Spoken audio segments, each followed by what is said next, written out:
Hello, beautiful people. Welcome to this weekly energy update for September 25th through October 2nd. Now, of course, today we have the new moon in Libra that is at its newest. And last week we did cover that in that weekly energy update. So if you want to check out more about this Libra new moon and how you can use your new moon wishes, be sure to check that out. The playlist for all the weeklies for September will be at the end of the video, so you can check that out.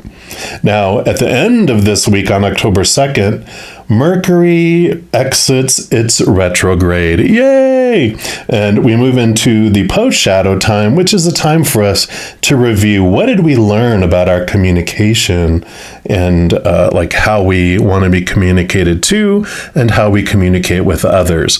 During the Mercury retrograde, it's a lot of that reflection on those types of things in our life. So for this video, I'm going to pull cards for each individual zodiac sign, and we're going to just ask that. What did we learn about communication, even our self-talk, possibly during this retrograde? So we're going to jump into your specific sign right now. All right, Libras, this is your weekly energy update, and we're going to start off by pulling a card here from the Blue Messiah reading cards. Now, any of the cards I use in a reading, I do list in the description box below, so if any of them tickle your fancy and you want them for yourself, you know where you can locate those. So we'll look here first. We'll just find out what Creator and Spirit want you to know about how your communication was impacted during this Mercury retrograde. All right, so for our Libras, what do you want them to know about this Mercury retrograde in regards to their communication? All right, so this is going to be the one. You got the blue star, card number 4, beautiful bright star there. I'm going to put this over here, and let's see what energy comes in here for you regarding your communication. So Nari, N-A-R-I, they have a quote from them that says, "Follow the light of the blue star. It will lead you to the temple of truth residing within your soul." So the blue star is your guiding light through the darkness, and it serves as a reminder to the blue flame of truth burning within your soul. To follow the blue star is to see beyond the illusions of the mind and walk firmly in the light of your deeper truth, connecting you to the oracle within you, the divine mystic, and the cosmic traveler of worlds within worlds. As you journey through life's many lessons and transcend cyclic patterns, your advancing soul naturally ascends. With the rising and expansion of consciousness, you move closer to the guiding light of love within you. In this place of light, ascended teachers and masters dwell. As a collective union of divine love, they shine their loving light for all to see. Together, their light inspires hope, creativity, and love, and guides pilgrims and seekers of truth on their journey back home amongst the stars. You're being guided always, star being. Already you have journeyed far within your own kingdom of light. Your courageous soul is being honored as the divine light within you continues to shine brighter each day. With the growing luminosity of your radiant light, you move closer to convergence and unity within your star family. And the chakra that this one deals with is the throat chakra of communication, as well as the third eye, which is connecting to the higher realms, right? Now, they give you an exercise, which you could do if you so wish. And it says, during meditation, visualize the blue star shining its light down upon you. Breathe in the light and allow this loving energy to activate and guide you to the blue flame of truth within your own soul. The affirmation for the card is, I am guided by the love of the blue star to the light of truth residing within my soul. beautiful. So yeah, during this Mercury retrograde, you definitely connected to deeper truths, so the communication piece we'll look into more here to see how that impacted your communication. Is it just your self-talk, or did it flood out to others as well? Let's take a look. We're going to use these energy oracle cards and get more clarity here. Okay, one more time.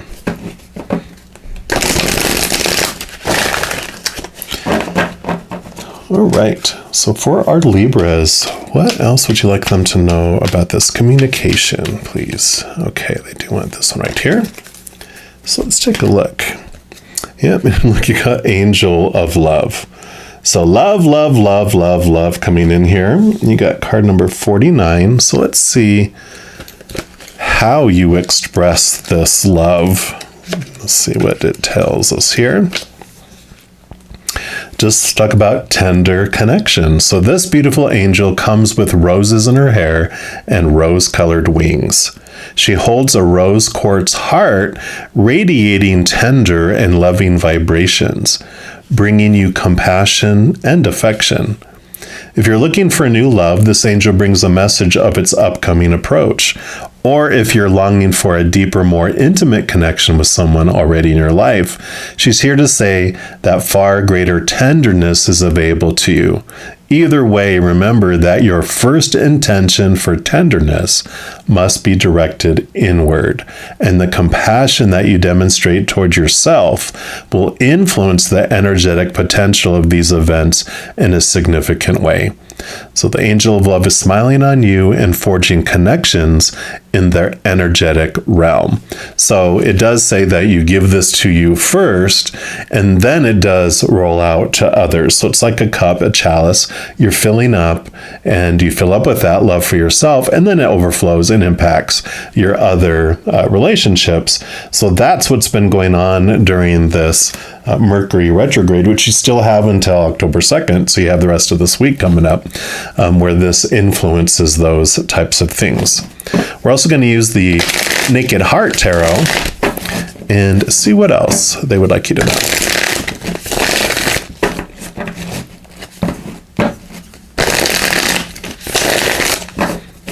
All right. So what else would you like our Libras to know, please? Okay. Sorry, they do want this one and this one, and just that one. What else?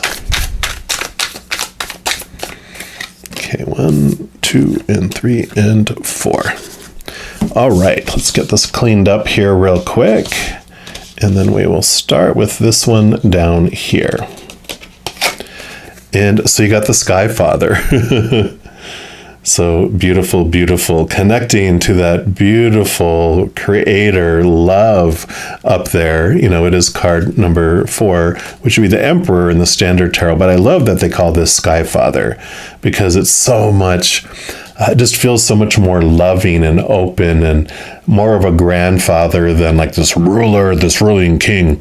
You know, it feels like someone has so much, a loving emperor, you know, this beautiful love, and that it says father, right? It just has a more intimate, more loving approach to it all. So, and then of course, this was card number 4. So confirmation here of this beautiful love that's coming in, and that you have taken the lead over initiating this, of purposing this, of connecting with your heart. Intentions have all been around this. This is what you were focusing on and what you were wanting for a while. Of course, this is a general reading, so it's been different time frames, but I really feel like this has been just the timing was just like perfect for this inner journey and this inner filling up of love. And then you have the 9 of Wands. Yeah, so Wands is your drive, your ambition, your inspiration, your passions. And this represents like any blocks that you had in your energy, that you realize that you were the one that was blocking it. It was your monkey in your circus. And that you have that Ace of Wands where you just pull one of them away, and then the whole thing collapsed and allow you to move forward.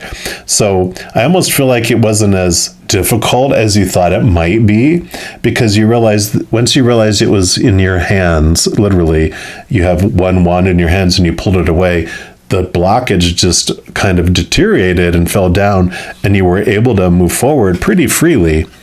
Yeah, because here's the Six of Cups.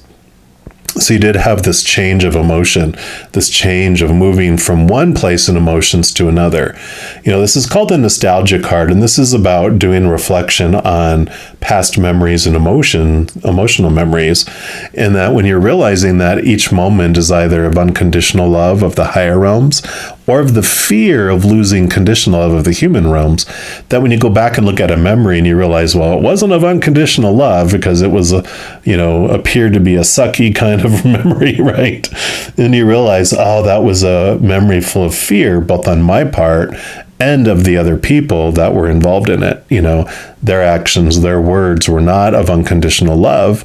They were in fear. And because they were in fear and we were in fear, our bodies went into fight or flight mode. And it was not reacting in a loving way. It was reacting in an animalistic survival mode, because that's what happens when a human goes into fight or flight mode. The blood rushes out of our brain to go to our arms and legs to run like heck or fight like heck. And so we are not thinking clearly. We are thinking like an animal, trying to get back into control, trying to feel safe again. And so we don't make decisions or choices, and other people don't make decisions and choices that are of a loving way. And so we end up having these, battles instead, or running away from one another. But when you go back and look at a situation and realize that, oh, this is all about fear, we were not ourselves, we were out of our minds, and you can start looking at it with more compassion, and you start looking at the situation differently, you start looking at the other person differently, and very importantly, you also start looking at yourself differently. So I feel like this was like a big transformation, and you started looking at things in a very different way, old memories and old emotions. Yeah, because here you have the Six of Swords. So you did move from old ways of thinking to new ways of thinking. Swords are your thoughts, your beliefs, your mindsets, your attitudes, expectations. And so you did move from old ways. And so there's a lot of movement that happened here, because sixes are the number of movement. So it could have even have reflected out into your outer world, where you made actual moves out of situations that you didn't feel were appropriate for you anymore, either moving locations or moving jobs or relationships or something.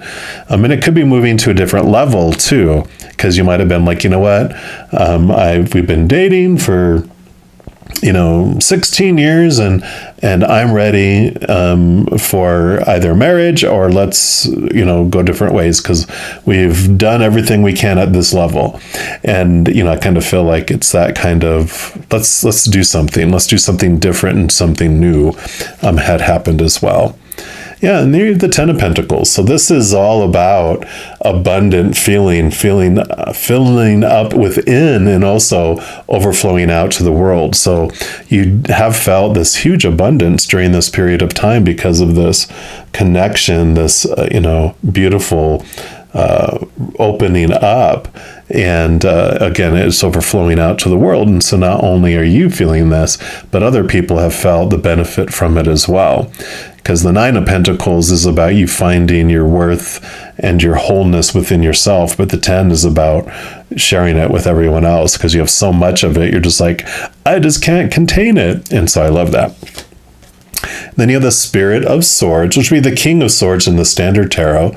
Again, you have the swords with all your thoughts and beliefs, but the King, he rules over air, and then all of the kings of the minor arcana get a extra helping of air. So he's double air, where the other ones will be different elements and air. But this is so much in your mind, so much change of mind, change of thoughts and beliefs has happened, because this Ace of Swords that they carry allows you to connect to the capital T truths of the higher realm and the higher worlds, and it allows you to cut away and slice away old thoughts and old beliefs that no longer serve you. They served you for a time. You thought and believed what you did and had the results of it, but you were done with that. And so you've changed your mind. You've changed the way you approach things, which we also had with that Six of Swords, right? Movement of thoughts and beliefs. Then your final card, boom, Ace of Cups. So like the chalice, like we talked about, you fill up with that chalice and you're overflowing out to the world. So you have experienced this beautiful flow into unconditional love that you just couldn't imagine that you could achieve. And it just, like I said, it feels like it flowed much more easily than you had anticipated it to. But you don't downplay the work that you did and question your thoughts and your beliefs and your old emotions, because this is what helped move it along, and it moved it along very quickly. It opened up the flow, the floodgates of this beautiful, beautiful love coming in. And again, you filled up and it overflowed out into the world. So people are seeing it. So you definitely have found this new unconditional love and compassion for yourself. You're filling up and it's overflowing out in your communication out to the world too. So people might be looking at you funny, right? Where they're like, wow, because Libra, you are an air sign. So, that makes sense that you were in your head a lot, but you're sharing your heart too, in that emotion is coming through your communication, where before it might have been very factual, but now you are very much, sharing this information. It's flowing out of you. And of course, you are ruled by Venus too. So you have this beautiful energy that's coming out through your heart, through your words to the world. So I do love this for you. Now, if you are looking for more messages of love from above, in addition to these weekly energy updates, I also put out monthly readings for each individual zodiac sign and a few other types of videos throughout the month. So if you don't want to miss out on any of those and get a notification as soon as they are available, if you give this video a little thumbs up by clicking the like button. Also, clicking that subscribe button will give you access to the notification bell. When you go in there, there is an option for all, and when you click on there, you'll be notified of any new videos that come out on my channel. Now, also doing those things, it helps spread the Zen love, and it does help my channel grow in significant ways. Because when you, like or share one of my videos, comment on one of my videos, and especially if you subscribe to my channel, doing those things makes the YouTube algorithm so giddy happy. It does want to automatically share my videos with other people as well. So if you feel inspired to do any of that, please know I am very, very grateful for that. Also, these are general readings, and if you're looking for even more specific information and answers for your specific life, I do offer personal readings, and my recorded personal readings are actually on a sliding price scale. So you do have the choice between a few different price points, so you can choose something that's in more alignment with your budget. So there's some flexibility there if you're interested in any of that. It is all listed in the description box below. All right, mighty Libras, as you go through this Mercury retrograde post-shadow, please know every second of every day of your life that you are unconditionally loved by the Creator of all things. And of course, I love you too. Have an amazing week. We'll be talking soon. In the meantime, you hang in there and you take care.